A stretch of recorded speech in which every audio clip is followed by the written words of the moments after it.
Tem que ligar o microfone para falar. É isso aí, gente. Mais um novamente no ar. Estamos estudando juntos, lendo juntos, compartilhando aqui juntos o livro Engolidos pela Cultura Pop, do autor o Steve Turner, oferecimento da editora Ultimato. E a gente vai hoje para o capítulo 9. Já imaginou, gente? Que legal, é isso aí. Vamos para o capítulo 9 do nosso livro, que tem como tema comédia.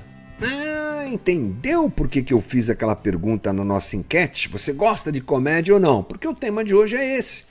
Aliás, é um tema longo, viu? Nós teremos aí pelo menos uns 3 ou 4 lives para abordarmos todo esse capítulo. Comédia, risadas, mentiras e verdade. Bem interessante, e eu acho um tema importante, já que a gente está no meio de uma sociedade que produz, né? Como nós já estudamos antes, moda, produz cinema, não é? E produz comédia. Claro que a gente tem que falar sobre isso, e essa coisa de stand-up, essa coisa dos humoristas hoje colocou a comédia em evidência, né? Então vamos lá, vou me preparar aqui com a minha cola e vamos começar lendo e comentando o que é que o autor do livro fala sobre comédia. A primeira coisa que ele diz é que todos sabemos que rir faz bem. Ele traz alguns dados bem interessantes que comprovam cientificamente que a risada, que o riso, que o bom humor faz bem pra gente. Eu não gastei tempo de trazer isso para cá, tá no livro, mas é bem interessante mesmo. E outra coisa, ele exalta o fato de que a comédia, o rir e o bom humor traz benefícios sociais. Nós nos relacionamos bem com as pessoas, ou começamos relações com as pessoas, às vezes numa mesa, comendo uma pizza e contando uma piada e dando risada, frequentando um teatro, assistindo um filme, seja o caso. Ele fala o quanto isso é benéfico. E ele usa um texto bem interessante para citar a presença do bom humor e da risada na vida do cristão a partir do texto bíblico Eclesiastes capítulo 3, versículo 3. Tempo de matar e tempo de curar, tempo de derrubar e tempo de construir, tempo de chorar, tempo de rir, tempo de prantear e tempo de saltar de alegria. O que ele está dizendo? Ele está dizendo que o bom humor, a risada, a comédia pode sim fazer parte da vida do cristão. Ele usa o texto lá de Salomão em Eclesiastes. Bem, o que acontece é que o humor nos ajuda a ver o mundo de novas formas. Eu achei bem interessante essa colocação. Uma nova perspectiva pode acontecer para a gente a respeito de um assunto através de uma piada, por exemplo, né? Uma brincadeira pode evitar que nós nos levemos muito a sério. Caricaturas podem afrontar a presunção de alguém. A sátira pode nos fazer ver as nossas fobias. Eu lembro de um filme cujo tema era Toque. Um filme bem interessante que assisti numa dessas redes aí, Netflix, Amazon, sei lá, já faz um tempinho atrás, em que o tema do filme era essa coisa difícil, é uma realidade difícil, né? O toque, que muitas pessoas têm o transtorno obsessivo compulsivo, tratado a partir de uma proposta mais leve, mais interessante, mas não menos séria. Era leve, mas não deixava de ser séria. E que trouxe a mim o entendimento do que se passa no coração e na cabeça de uma pessoa que tem um transtorno obsessivo compulsivo. De um jeito leve eu pude entender melhor o universo de uma pessoa com esse tipo de situação. Lembrei disso agora, né? Crentes dizem, diz o autor, que a Bíblia não cita nenhum episódio de Jesus dando gargalhadas. Não tem. Isso não tem na Bíblia. Você só vai encontrar Jesus chorando. E aí muitos crentes dizem, então, que é bom evitar brincadeiras, né? Já que Jesus foi tão sério. Bem, Aí o argumento do autor, o Steve Turner, para derrubar essa interpretação, é que o texto também não mostra Jesus nenhuma vez tomando banho, né? Então, se não mostra que Jesus está tomando banho, de repente a gente está se comportando errado, né? Vamos parar de tomar banho. E o que é que ele diz? É que a falta de informação específica sobre alguma coisa não prova nada, né? Outros crentes descobriram que o contexto de vários textos bíblicos nos leva também a enxergar humor. Sim, nas palavras de Jesus e em muitas situações bíblicas, né? No texto bíblico nós encontramos, por exemplo, hipérboles, que são exageros, né? Ironias, trocadilhos, sátiras. É que muitas vezes temos dificuldade, agora faço um complemento aqui, ajudando, não é, a gente a entender isso, que o problema é que nós às vezes nos deparamos com um texto que traz uma realidade, não podemos esquecer, de pelo menos 2000 anos. É o tempo que o Novo Testamento foi escrito. O Antigo Testamento foi escrito muito antes. Uma cultura oriental distante da gente. Então, às vezes, aquilo que para a cultura da época é uma piada, é um trocadilho, é uma situação de bom humor, para nós perde um pouco sentido, né? Por isso que a gente tem que estudar o texto bíblico para entender essas coisas. Muito bem. Ele diz que sim, o texto bíblico fala sobre risada, fala sobre o riso de 4 maneiras. Achei interessante destacar isso para você na tela. Primeiro, ele fala sobre o riso da alegria. Aquele riso que acontece quando pessoas se encontram, por exemplo. Lembrei aqui de Maria e de Isabel, ambas grávidas se encontrando, sorriso, riso e outros momentos bíblicos que nos mostram isso. Há também o riso da descrença. Abraão e Sara, ele cita no texto, que é aquele momento em que Abraão e Sara são informados pelo anjo de Deus, está lá em Gênesis, que seriam pais, já que eles têm mais de 100 anos, então a coisa fica um pouco complicada. E há um riso de Sara e de Abraão, que é um riso de deboche, um riso de descrença, digamos assim. Ele cita também o riso do desprezo, situações onde as pessoas são desprezadas e aquela risada de desprezo está presente no texto bíblico, tá? E o último, ele chama de riso da incoerência, quando, por exemplo, seres humanos que se comportam como deuses, homens que pensam que são senhores do universo. E ele cita que nos Salmos existem alguns momentos onde Deus ri dessa pretensão humana, né? Bom, mas aí ele volta e fala alguma coisa sobre Jesus e a sua maneira mais séria de ser apresentada no texto. Ele não concorda com isso plenamente, mas ele diz que é sim uma maneira um pouco mais séria, não é? E ele destaca que isso deve ser percebido à luz da realidade de que Jesus está num mundo caído. E que a vida no mundo caído não é fácil. E você há de convir comigo que a vida de Jesus é uma vida de sofrimento. É uma vida de sofrimento. Ele está debaixo do Império Romano, junto com todo aquele povo, passando dificuldades e lidando com a dor da vida, da qual Jesus não foge, né? Gente, Jesus não foge da dor do outro. Jesus mergulha na dor do outro. Você já fez isso? Se você fez, você sabe o quanto isso é desafiador. A gente que é pastor faz muito isso, né? A gente mergulha na vida dos outros, a gente mergulha na dor dos outros e a gente também sofre. Eu conversando com gente que mexe com psicologia, terapia, rapaz, há uma necessidade de se blindar, não é? Então Jesus mergulhava na dor alheia e, obviamente, os reflexos disso também estavam com ele, né? Mas ele quer dizer que o importante é saber que o humor tem o seu lugar. Tem. Apesar de nós não encontrarmos Jesus rindo, não é? Jesus tem os seus momentos de bom humor, com certeza, e nós não podemos usar o humor como uma fuga para nos perdermos da realidade que nos cerca.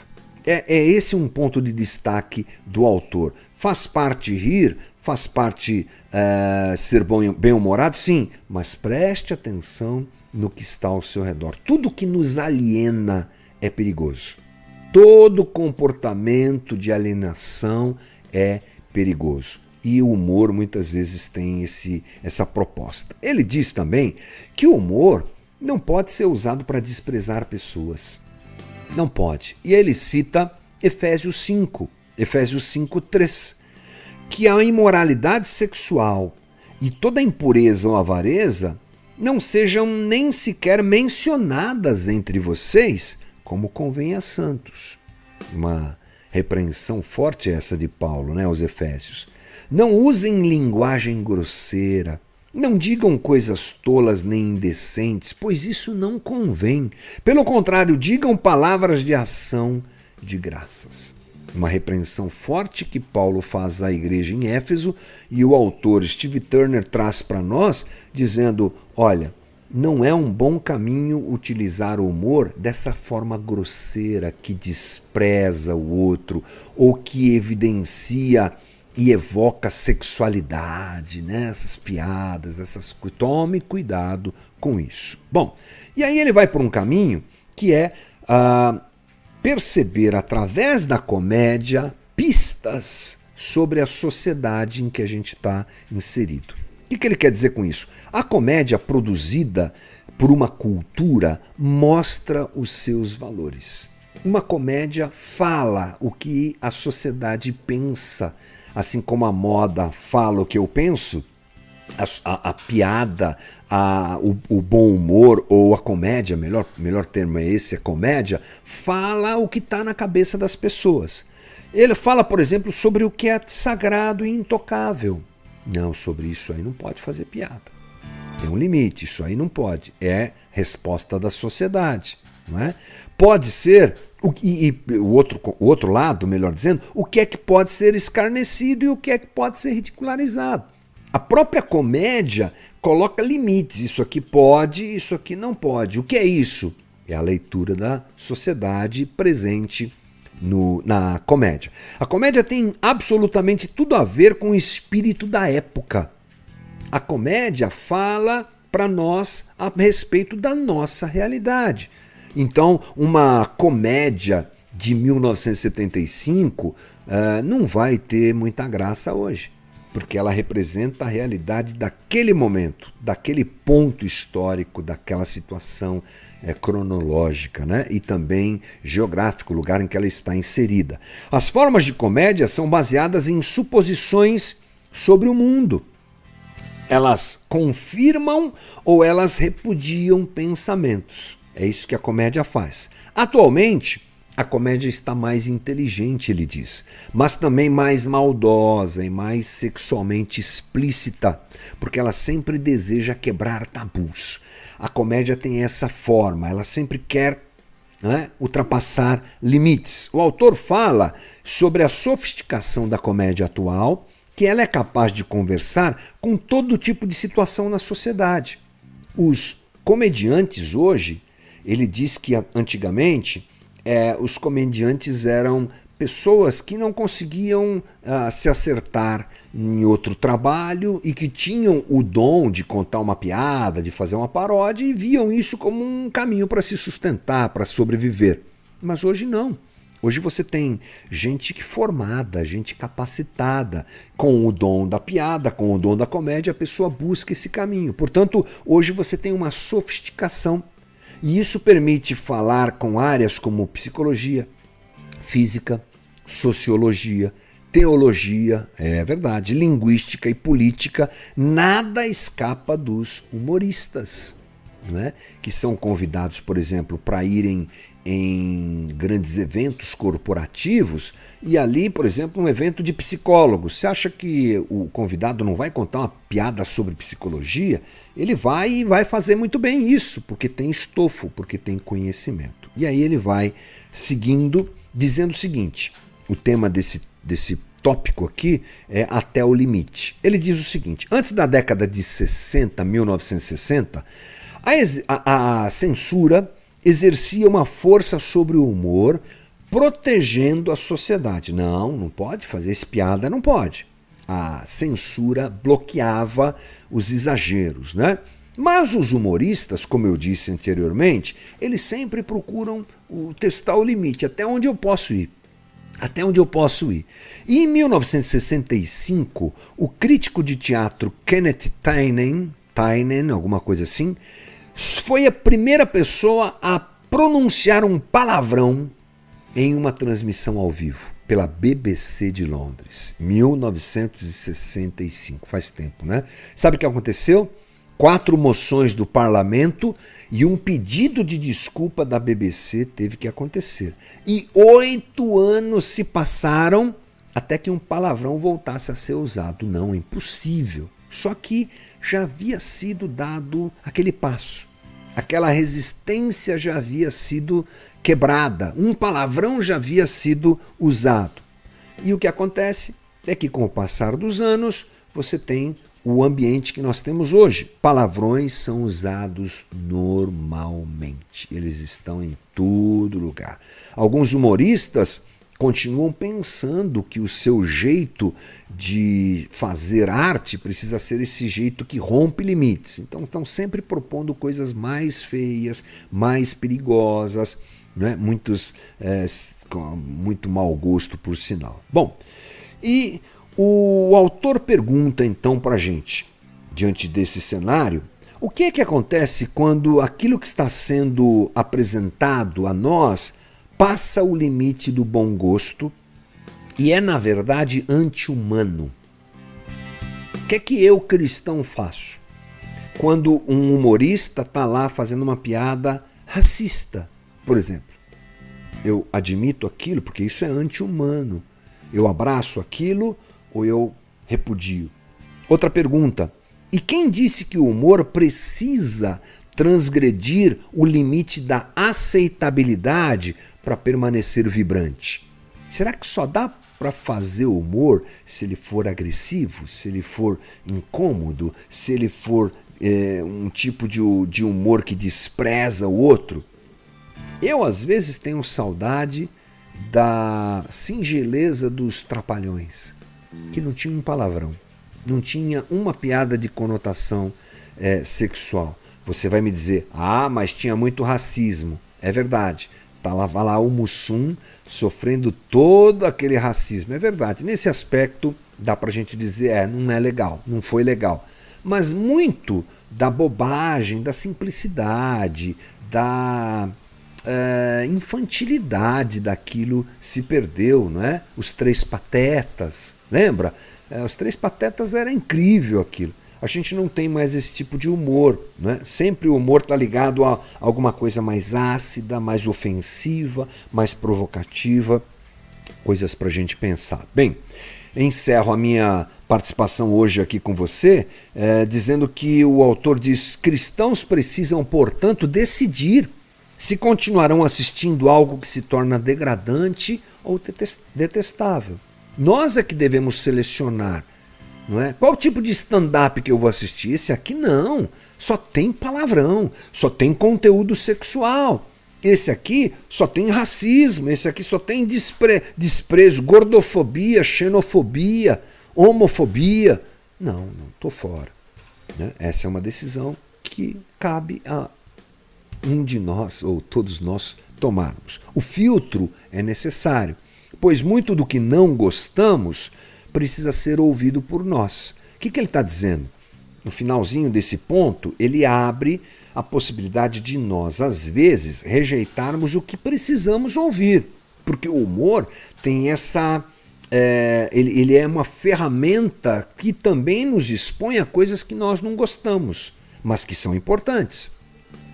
Não é? Ele faz a gente pensar, ele faz a gente refletir sobre algumas coisas. Então, esse filtro é importante para que eu não rejeite o que eu preciso ouvir e para que eu não ouça o que eu preciso rejeitar. Essa é a sabedoria que Deus pode nos dar, eu tenho certeza, não é? Cabe o bom senso e cabe, com certeza, uma avaliação constante. É isso aí. Assim a gente encerra o nosso Novamente de hoje com esse tema que eu achei muito legal, hein? Falar sobre isso aqui é muito legal e a gente continua lendo o capítulo 9 nas próximas lives do livro Engolidos pela Cultura Pop, coisa para a gente pensar um pouquinho, coisas que a gente enfrenta no dia a dia e pouco para pensar, não é? Valeu, gente, esse foi mais um novamente aqui no seu Cotidianamente. Bora lá!